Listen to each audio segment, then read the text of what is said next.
Kembali lagi di segmen khusus podcast Ruang Miku, Maluku Cerdas Memilih bersama Miku Fitri dan Bapak Subair selaku Ketua Bawaslu Provinsi Maluku. Tadi kita stuck dulu di soal bentuk-bentuk pelanggaran dalam pemilu yang mungkin aja bisa menjadi informasi dan perhatian khusus ya bagi pemirsa TVRI. Dan kemudian selain pelanggaran, sanksinya itu seperti apa nih? Boleh dijelaskan? Oh, baik. Jadi ada 4 jenis pelanggaran dalam pemilu. Yang pertama, pelanggaran pidana pemilu.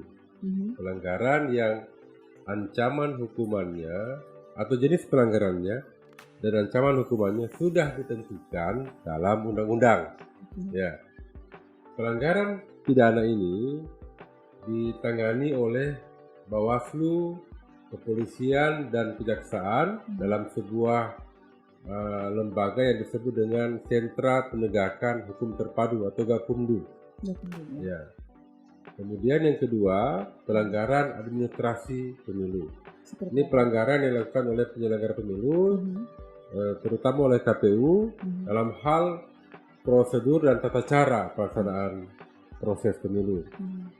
Pelanggaran ini biasanya dilaporkan oleh peserta pemilu yang merasa dirugikan atau merasa diganggu haknya oleh putusan KPU. Atau mungkin ada kecolongan ya pada saat penghitungan suara dan lain-lain. Ya. Termasuk misalnya PSU, pemungutan suara ulang, itu adalah jenis pelanggaran pemilu administratif. Yang sanksinya adalah memerintahkan KPU untuk mengulangi kembali proses itu. Ya. Kemudian yang ketiga, pelanggaran kode etik. Ini objeknya adalah penyelenggara pemilu, komisioner Bawaslu dan komisioner KPU. Jika melanggar sumpah janji yang telah diucapkan, misalnya penyelenggara pemilu harus bersikap netral, imparsialitas, profesional. Jika mereka melanggar prinsip-prinsip itu, maka siapapun dari warga negara Indonesia bisa melaporkan penyelenggara ke DKPP. Ya, ancamannya adalah pemberhentian jika betul-betul melanggar. Ada proses pengadilan di DKPP. Kemudian yang keempat, pelanggaran undang-undang lainnya.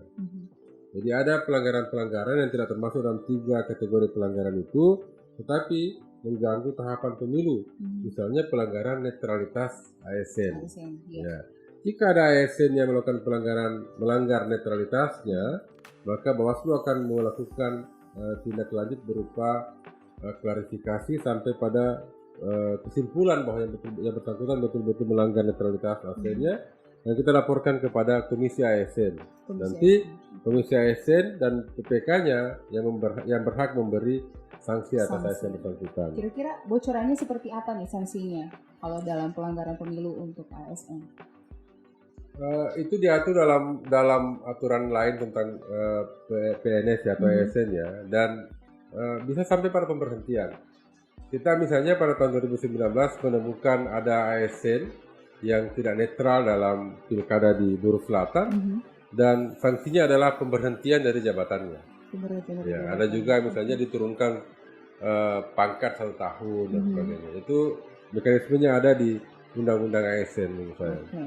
Lalu kalau misalnya kita tarik lagi nih Pak, dalam bentuk pelanggaran, apakah ada juga bentuk pengawasan yang dilakukan oleh Bawaslu terhadap media mainstream atau media konvensional yang saat ini sudah disinyalir nih, atau kelihatan sudah memihak kepada salah satu paslon misalnya? Ya, media ini kan ruang yang sangat terbuka ya, ruang yang sangat luas, karena katakanlah misalnya kalau kita bicara Gen Z, hari ini Gen Z yang tadi jumlahnya 30% di Maluku itu, sebagai pemilih itu hanya pemilih tuh, yang kira-kira umurnya itu 17 tahun sampai 22 tahun.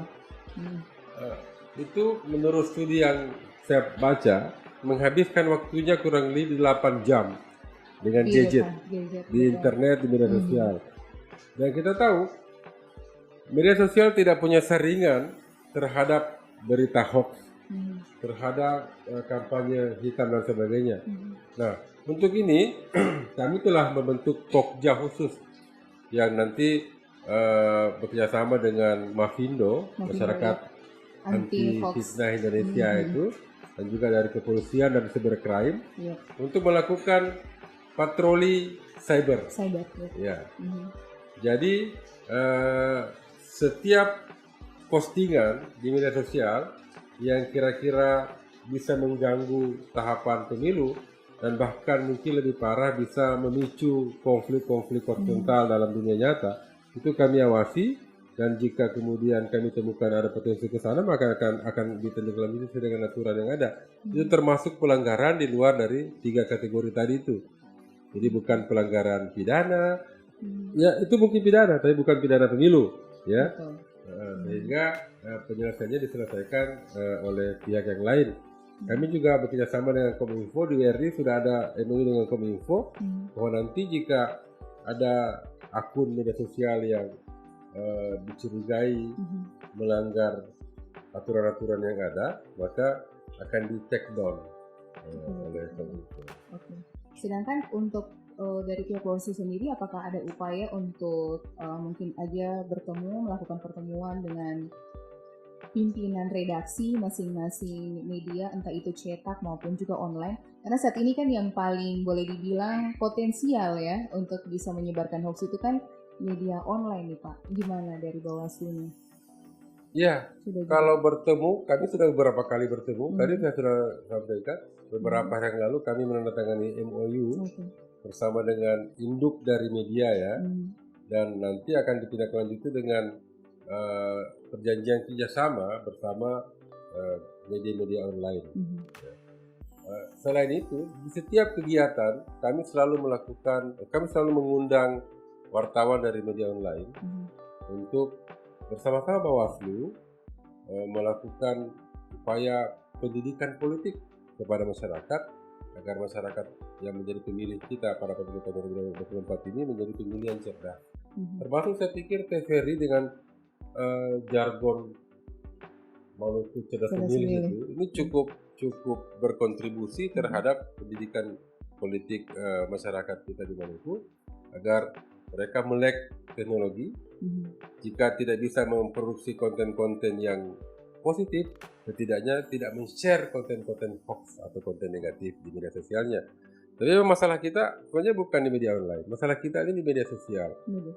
Ya, karena betul-betul sangat susah dikontrol. Setiap orang hari ini mungkin punya 1, 2, 3 akun yang bisa dengan cepat memancing isu ataupun mengirim opini dan untuk memviralkan sesuatu hari ini itu sangat gampang sekali.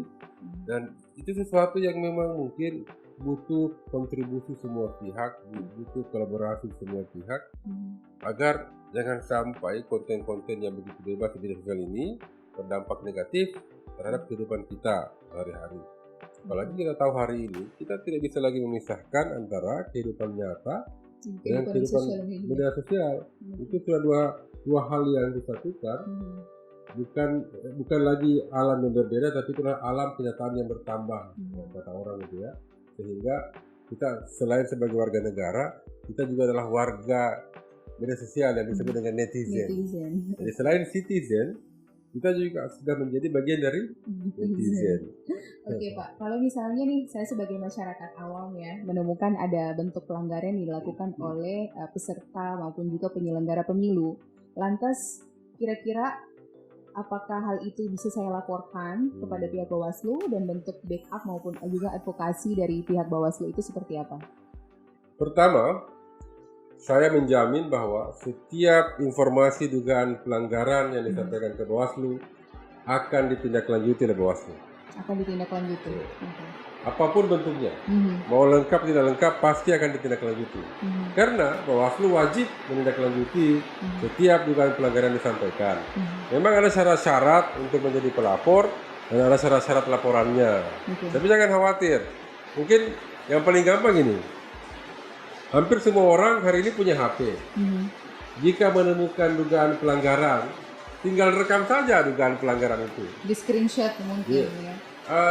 Yang lebih pas mungkin direkam dalam bentuk video. Kan video dengan audio visual itu lebih sahih ya. Sahih daripada sekedar foto yang bisa meskipun sekarang video pun bisa dirubah dengan teknologi kecerdasan ya, AI itu. AI itu ya. Tapi jika menemukan pelanggaran, ya minta tolong divideokan, direkam, dan nanti disampaikan ke kami rekamannya. Jika dari aspek material formil laporan dari masyarakat ini tidak lengkap, tidak masalah. Kami yang akan menindaklanjutinya dengan mekanisme informasi awal. Begitu. Jadi tahapannya tuh ada ya Pak? Ya, itu yang tadi saya sampaikan di awal, bahwa harapan kami generasi Z ini bukan hanya sekedar cerdas pemilih, tetapi juga menjadi agen dari pemilu yang berkualitas. Bagaimana menjadi agen pemilu berkualitas? Salah satunya adalah dengan bersedia menjadi pengawas partisipatif. Seperti itu. Mudah-mudahan ya, Sobat Minggu. Dan kemudian menurut Bapak nih kriteria pemilu yang berkualitas itu seperti apa? Ya, pemilu berkualitas itu sesuai dengan pemilu semboyan pemilu kita ya. Langsung, umum, bebas, rahasia, jujur dan adil. Ya, kita bisa menerapkan prinsip-prinsip itu, maka pemilu kita berkualitas. Tapi saya bisa lebih spesifik lagi bahwa pemilu berkualitas itu adalah pemilu yang dilakukan secara transparan, adil, akuntabel, dan proses serta hasilnya dipercaya oleh peserta pemilu dan masyarakat pemilu. Itu baru dinyatakan berkualitas. Harapan Pak Subairi sendiri nih selaku Ketua Bawaslu Provinsi Maluku untuk pemilu 2024 mendatang. Sekaligus mungkin closing statement dari Bapak. Ini menarik ini. Saya punya harapan besar, terutama kepada Gen Z di Maluku. Selain menjadi pemilihan cerdas, pemilih cerdas artinya datang ke TPS, kemudian memilih sesuai dengan hati nurani, bukan karena iming-iming uang, bukan karena kesamaan suku, bukan karena kesamaan agama, tapi karena keinginan untuk memperoleh pemimpin yang berkualitas, pemimpin yang bisa membawa dirinya dan membawa daerah ini menjadi lebih baik. Lebih baik. Ya. Misalnya gini, jika kita mau membeli sebuah produk, kita selalu mempertimbangkan apakah produk itu berguna bagi kita, apakah pilihan kita tidak membuat kita menyesal. Seharusnya pertimbangan-pertimbangan seperti itu juga dilakukan ketika hendak memilih, apalagi yang akan kita pilih ini adalah pemimpin yang akan menentukan negara kita 5 tahun ke depan, ya kan? Calon anggota dewan yang akan menyusun regulasi undang-undang 5 tahun ke depan. Jadi tidak boleh asal pilih. Harusnya tidak boleh asal pilih, apalagi hanya karena iming-iming atau janji atau beberapa rupiah atau yang lain.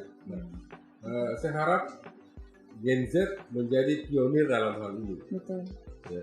Tadi sekali lagi saya ulang, jika politik uang dianggap sebagai sesuatu yang lumrah di negara ini, saya harap itu ditentang oleh Gen Z, dan kita berharap politik uang itu semakin berkurang dengan semakin banyaknya Gen Z sebagai pemilih. Oke, menarik sekali. Terima kasih Pak Subair untuk segala statementnya dan juga penjelasannya yang cukup menarik dan berisi ya untuk podcast kita hari ini. Namun jangan sampai lupa ya untuk pemirsa dari Maluku, gunakan hak pilih Anda dengan baik dan upayakan tetap menjaga netralitas selama momentum pemilu 2024 mendatang. Saya Fitri Elalifa. Terima kasih. Kami berdua pamit. Sampai jumpa.